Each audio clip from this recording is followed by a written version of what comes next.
Every map on the wall of your classroom and every history textbook you were ever handed tells the exact same story about how the modern world was born. It is a story of unmatched bravery. You are taught that in the 15th and 16th centuries, Europe suddenly awoke from the Middle Ages and looked out at the terrifying, uncharted ocean. You are told that brilliant, daring men like Vasco da Gama and Christopher Columbus boarded tiny wooden ships and sailed boldly into the absolute unknown. We are taught to call this era the Age of Discovery. It is framed as the ultimate triumph of Western curiosity and European navigational genius. The narrative insists that these plucky explorers single-handedly connected a fractured planet, dragging the rest of humanity out of isolation and into a glorious, globalized future. It is a story that cements the West as the natural pioneer of human progress. It is also a massive, multi-century fabrication. The European explorers of the 15th century did not sail into the unknown. They did not discover a disconnected world. They simply stumbled, completely lost and heavily armed, into a massive, highly advanced global trade network that had been running perfectly for centuries without them. They did not invent global trade. They violently hijacked it. This is the buried record. And today, we are peeling back the layers on the Age of Discovery lie and the navigational heist that completely rewrote the map. What follows is the story they absolutely do not want you to know. If you are the kind of person who questions what you have been taught, if you want to know the actual history of how the world was built, you are in the right place. Hit subscribe. We dig into buried records like this every single day. Let us start by looking at the official story, the version of maritime history you were tested on in school. The year is roughly 1400. The textbook paints a picture of a world divided by vast, impassable oceans. Humanity is isolated. Then, the brave monarchs of Portugal and Spain begin funding expeditions. European captains look at the stars, invent better sails, and push their tiny caravels down the coast of Africa and across the Atlantic. They brave sea monsters, they survive terrible storms, and through sheer force of European intellect, they find the sea route to the spices of India and the wealth of the East. Europe is framed as the undisputed master of the oceans, the civilization that finally figured out how to conquer the waves. This narrative is incredibly powerful. It created the foundational myth of Western global supremacy. It tells us that Europe became the center of the world because they were simply braver, smarter, and better navigators than anyone else on Earth. It tells us that before the white sails of Europe appeared on the horizon, the oceans were just empty, terrifying voids. But if you actually dig into the maritime records of the 14th and 15th centuries, that beautiful narrative completely shatters. To understand the sheer scale of the lie, you have to look at what the global oceans actually looked like before the Europeans arrived. If you zoom out from the tiny, warring peninsula of Europe and look at the eastern half of the planet, a terrifying reality emerges for the West. The world was already completely connected, and Europe was not invited. Long before a single Portuguese sailor ever rounded the southern tip of Africa, the Indian Ocean was an absolute superhighway of global commerce.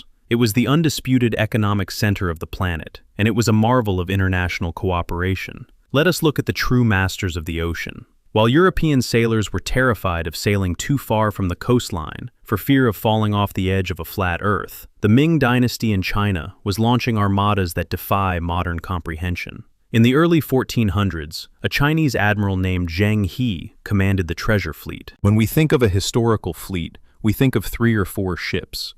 Zheng commanded a staggering armada of over 300 vessels. And these were not tiny wooden caravels. The European ships that Columbus would later use to cross the Atlantic were roughly 60 to 80 feet long. They were essentially glorified fishing boats. The central ships of the Chinese treasure fleet were over 400 feet long. They were massive, multi-decked floating cities. They featured advanced watertight bulkheads, a technology Europe would not figure out for hundreds of years. They carried over 27,000 sailors, diplomats, doctors, and scholars. They grew fresh vegetables in soil on the decks to prevent scurvy, and they did not navigate by blindly hugging the coast. The Chinese possessed highly advanced magnetic compasses and meticulous star charts. They sailed with absolute precision across the open ocean, crossing the South China Sea, traversing the Indian Ocean, and landing on the eastern coast of Africa, decades before the Europeans even knew what the bottom of Africa looked like. But the Chinese were not the only masters of the sea.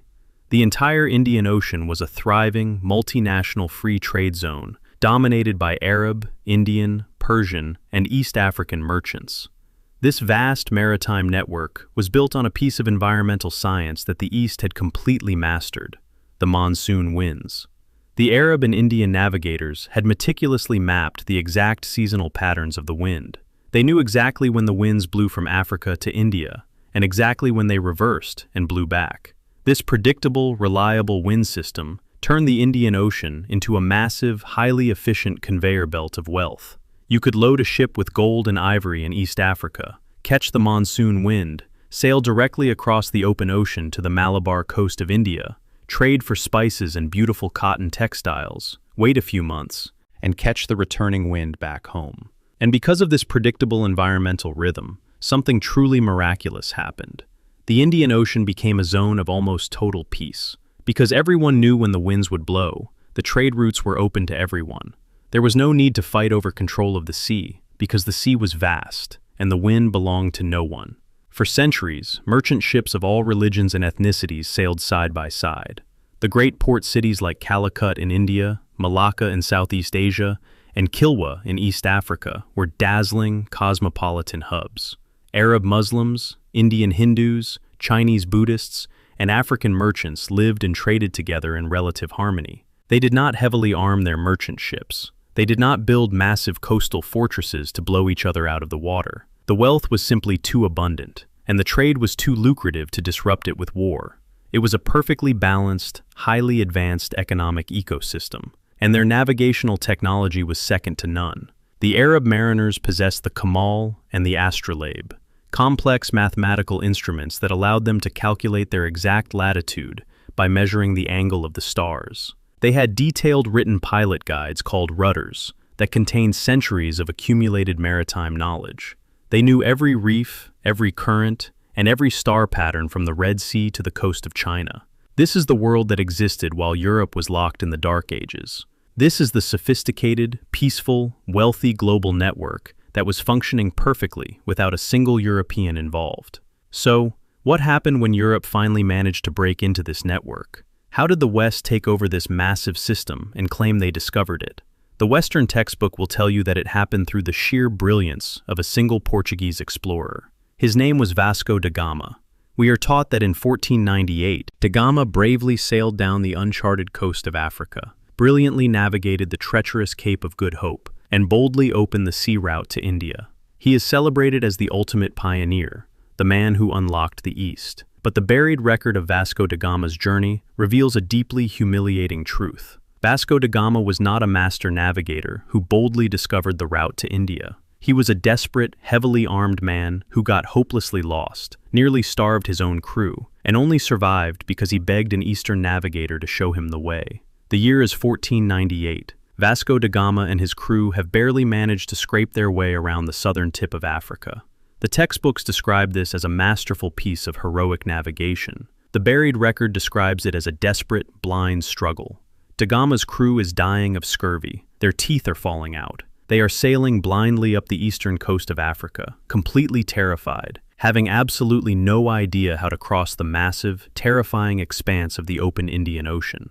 Eventually, they limp into the port city of Malindi in modern-day Kenya, and when da Gama looks at the harbor, his jaw drops. He is expecting to find primitive villages. Instead, he finds a glittering, wealthy, cosmopolitan metropolis. The harbor is filled with massive, sophisticated merchant ships from India and the Middle East. Da Gama immediately realizes a terrifying truth. He is completely outmatched. He has no map of the Indian Ocean. He does not understand the monsoon winds, and if he tries to cross that water alone, he and his entire crew will die. So, Vasco da Gama does what any lost tourist does. He asks for directions. He hires a local, highly experienced master navigator. Historical records fiercely debate the exact identity of this man. Many cite the legendary Arab navigator Ahmad ibn Majid, while others point to a master Gujarati pilot from India. But regardless of his name, the interaction that follows completely shatters the myth of Western navigational genius.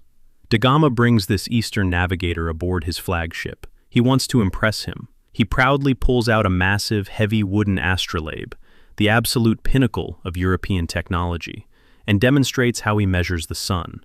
The Eastern navigator is completely unimpressed. According to the historical accounts, the navigator looks at Gama's clunky wooden instrument, reaches into his own robes, and pulls out a highly advanced, precisely machined brass instrument of his own. He calmly explains the exact mechanics of the monsoon winds. He doesn't need to guess. He possesses a map of the stars and the currents that is centuries ahead of anything the Portuguese have ever seen. And then, this Eastern navigator takes the wheel. He personally, effortlessly guides Vasco da Gama's fleet directly across the vast Indian Ocean, landing them perfectly in the massive Indian port of Calicut in just 23 days. Vasco da Gama did not discover the sea route to India. He paid an Eastern expert to drive him there. But the humiliation of Vasco da Gama was only just beginning, because when he finally arrives in Calicut, the absolute center of global wealth, the ultimate flaw in the European master plan is exposed. Da Gama is granted an audience with the Zamorin, the powerful Hindu ruler of Calicut. The Portuguese captain proudly unpacks his chests to present the magnificent trade goods of Europe. He offers the Zamorin some striped cloth, a few hats, some strings of coral beads, and a couple of metal wash basins.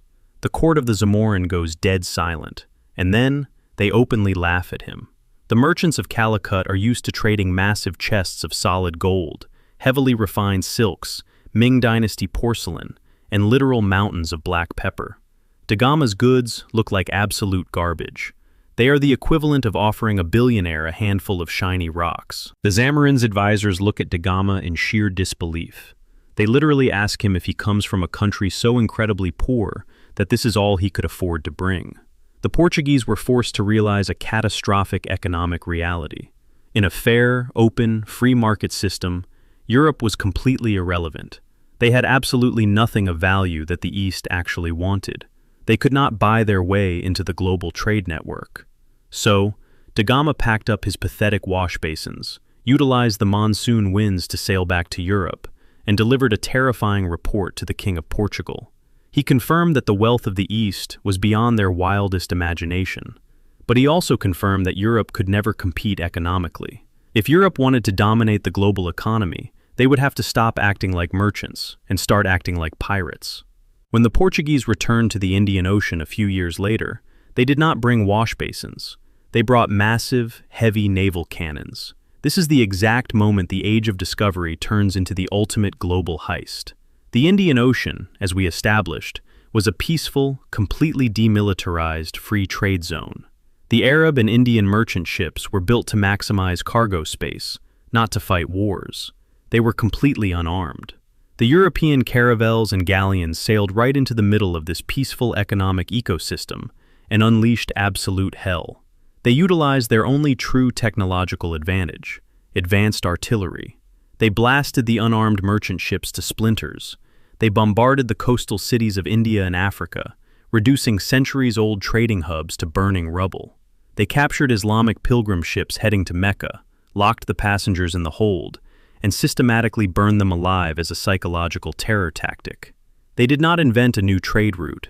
They orchestrated a massive, violent, maritime home invasion. And once they had terrorized the ocean into submission, the Portuguese set up one of the most ruthless, mafia-style extortion schemes in human history. It was called the Cartaz system. They declared that the entire Indian Ocean now legally belonged to the King of Portugal. If you were an Indian, Arab, or Chinese merchant who had been sailing those waters for generations, you were suddenly forced to buy a piece of paper, a cartaz, from the Portuguese Navy. It was a protection racket. If you paid the exorbitant fee, the Portuguese would allow you to sail. If an unarmed merchant ship was caught sailing without a cartaz, the Portuguese would sink the ship, confiscate the massive cargo, and murder the crew. They didn't build the highway, they just violently hijacked the toll booths. This is how the West actually took over the global economy. They sailed into a fully functioning, highly advanced, peaceful world, and they broke it. They used sheer, unprecedented naval violence to forcibly insert themselves as the violent middlemen in a trade system they did not invent, using navigational technology they did not create. And then, centuries later, the European empires sat down to write the history books. They looked at the massive, bloody theft of the Indian Ocean, and they decided to rebrand it. They needed a term that sounded noble, scientific, and heroic. They needed a term that erased the Chinese treasure fleets, erased the Arab star charts, and completely erased the Gujarati navigator who actually drove Vasco da Gama's ship. They called it the Age of Discovery. This is the ultimate perception overturn. You cannot discover a continent where millions of people are already living, building cities, and mapping the stars. You cannot discover a trade route that has been heavily trafficked for over 1,000 years. The very concept of discovery in Western textbooks requires a massive, deliberate blindness to the existence of the rest of humanity. When a Western explorer plants a flag on a beach and claims he discovered it, he is not making a scientific breakthrough. He is simply declaring that the history of that land did not officially begin until a European arrived to write it down. We are taught to celebrate the explorers. We build massive marble monuments to them. We name cities, rivers, and continents after them. We teach our children that their bravery is the absolute foundation of the modern, connected world. But the buried record demands that we tell the truth about how the map was actually drawn. The modern world was not built by brave men sailing into the unknown. It was built by heavily armed men sailing into the known and violently claiming it as their own. The next time you see a painting of Vasco da Gama or Christopher Columbus standing proudly on the deck of a ship, pointing bravely at the distant horizon, do not just look at the explorer. Look at the space right next to him. And remember the Eastern navigator standing just off camera, holding the map, who actually knew where they were going. Everything you just heard is documented. It is in the ship logs of the Portuguese armadas. It is in the surviving pilot guides of the Arab navigators. The Cartaz extortion system is an undeniable, heavily recorded economic fact. The question isn't whether it's true. The question is, why weren't you taught this? If this completely changed how you see the Age of Discovery and the myth of European exploration, share it with someone who needs to hear this. And if you want to go deeper, the buried record has a lot more to reveal. Subscribe, and we will keep digging. Christopher Columbus. You were taught that in 1492, Columbus boldly sailed the ocean blue. The textbook paints him as a lonely visionary, a man of science who courageously stood against the superstitious, flat earth-believing monarchs of Europe. You were told he brilliantly calculated a new route to the Indies, braved the terrifying Atlantic, and miraculously discovered the New World. It is the most famous story of exploration in human history, and almost every single detail of it is a deliberate, manufactured lie. Let us start with the most persistent, universally believed myth, the shape of the Earth. We are taught that Columbus had to prove the Earth was round, while the rest of Europe believed he would sail right off the edge. This is a complete fabrication invented by 19th century novelists to make Columbus look like a scientific martyr. No educated person in 1492 believed the Earth was flat. The ancient Greeks, specifically a mathematician named Eratosthenes, had mathematically proven the Earth was a sphere over 1,000 years earlier. The Islamic scholars of the Middle East and the navigators of the Arab world had not only known the Earth was round, but they had accurately calculated its exact circumference to an incredibly precise degree. The size and shape of the planet were established, universally accepted scientific facts. So, why did the monarchs of Europe initially reject Columbus's proposal? It was not because they were afraid he would fall off the edge. It was because Christopher Columbus was absolutely terrible at math. Columbus had completely ignored the highly accurate calculations of the Arab and Greek scholars. Instead, he cherry-picked flawed, wildly inaccurate estimates and convinced himself that the Earth was thousands of miles smaller than it actually was. He believed the distance from the coast of Spain to the coast of Japan was a relatively short, easy voyage. The royal scholars in Portugal and Spain looked at his math, realized he was dangerously wrong, and correctly predicted that his ships would run out of food and water long before he ever reached Asia. Columbus did not possess a brilliant, misunderstood scientific mind. He possessed catastrophic overconfidence. When he finally secured funding and set sail, he didn't discover anything through brilliant navigation. He just got incredibly, miraculously lucky that a massive, uncharted landmass happened to be sitting right in the middle of his completely miscalculated route. If the Americas had not been there, Columbus and his entire crew would have starved to death in the middle of the Pacific Ocean, entirely due to his own mathematical incompetence. And when he finally hit land in the Caribbean, the true, dark reality of the discovery began. You cannot discover a place where millions of people are already living. The indigenous populations of the Americas, the Taino, the Maya, the Aztec, the Inca, had built massive, complex civilizations. They had sprawling cities, highly advanced agriculture, and intricate political systems. Furthermore, Columbus wasn't even the first European to get there. The Vikings had successfully navigated to North America and established a settlement in Newfoundland nearly 500 years earlier. But Columbus was not looking for a new world. He was desperately looking for the established wealth of the East. He was looking for the exact same Indian Ocean trade network that Vasco da Gama would later hijack. Because his geography was so fundamentally broken, Columbus went to his grave refusing to admit he had not reached Asia. He looked at the indigenous people of the Caribbean, people who had absolutely no connection to the Indian subcontinent, and he stubbornly called them Indians. It is a massive geographical error that the Western world continues to use to this exact day. When Columbus realized that there were no massive piles of silk, no mountains of black pepper, and no wealthy Asian emperors to trade with, the desperation set in. He had promised the King and Queen of Spain massive returns on their investment. Since he could not find the gold he promised, he decided to extract it through absolute, unspeakable terror. Columbus did not act as a noble explorer. He acted as a ruthless, violent cartel boss. He enslaved the local Taino population, forcing them into brutal labor to mine for whatever tiny flecks of gold they could find. He established a quota system. If an indigenous person over the age of 14 did not deliver their required amount of gold dust, Columbus ordered his men to cut off their hands and let them bleed to death. Within a few decades of his glorious discovery, the indigenous population of the islands he governed was almost entirely annihilated through disease, forced labor, and systematic slaughter. This is the true, bloody legacy of the men who supposedly connected the globe. The Western historical narrative takes Vasco da Gama, a man who got lost and violently hijacked a peaceful eastern trade route, and Christopher Columbus, a man who couldn't do basic math and initiated a genocide because he missed his destination, and rebrands them both as the ultimate heroes of human progress. But the arrogance of the Age of Discovery goes even further than the explorers themselves. It reaches the absolute highest levels of European power. In 1494, shortly after Columbus returned from his first voyage, the monarchs of Spain and Portugal went to the Pope. They had a problem. They were worried they might start fighting each other over all this newly discovered land. So, the Pope issued a decree called the Treaty of Tordesillas. He took a map of the world, drew a straight line down the middle of the Atlantic Ocean, and literally divided the entire planet in half.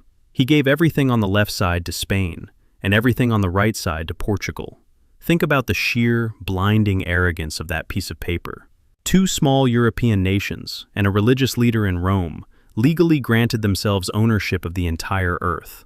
They claimed sovereignty over the massive empires of the Americas, the sprawling kingdoms of Africa, and the highly advanced civilizations of India and China. They did not care that these places were already populated by millions of people. They did not care that these civilizations were older, wealthier, and often more scientifically advanced than Europe. In the minds of the European elite, if a white Christian man had not officially written it down on a map, it did not legally exist. This is the deadly psychological core of the Age of Discovery. It was not an era of scientific curiosity. It was the ideological birth of global colonialism. By framing their conquests as discoveries, the European powers completely absolved themselves of their crimes. You cannot steal something if you tell the world you found it empty. You cannot be a pirate if you convince the history books that you are a pioneer. We are taught to view the modern world as a magnificent structure built by Western innovation and bravery. We name our cities after these men. We dedicate federal holidays to them. We build statues of them, pointing boldly toward the future. But the buried record demands intellectual justice. The map of the modern world was not drawn by brave men seeking knowledge. It was drawn by lost, heavily armed men seeking gold. It was drawn in the blood of the Taino people, and it was funded by the extortion of the Arab and Indian merchants who actually knew how to navigate the oceans. The Age of Discovery is the most successful branding campaign in human history. It took the violent, armed hijacking of the global economy and sold it to the world as a noble scientific endeavor. The next time someone tells you that Columbus discovered America, or that Gama discovered the route to India. Remember the massive Chinese treasure fleets. Remember the Arab star charts. Remember the brilliant, thriving civilizations that were already deeply connected long before Europe ever figured out how to cross the water. Europe did not discover the world discovered Europe, and the price of that introduction was devastating. Everything you just heard is documented. It is in the horrific diaries of Columbus himself. It is in the ship logs of the Portuguese armadas. The Treaty of Tordesillas is a physical document sitting in an archive. The question isn't whether it's true. The question is, why weren't you taught this? If this completely changed how you see the Age of Discovery and the myth of European exploration, share it with someone who needs to hear this. And if you want to go deeper, the buried record has a lot more to reveal. Subscribe, and we will keep digging.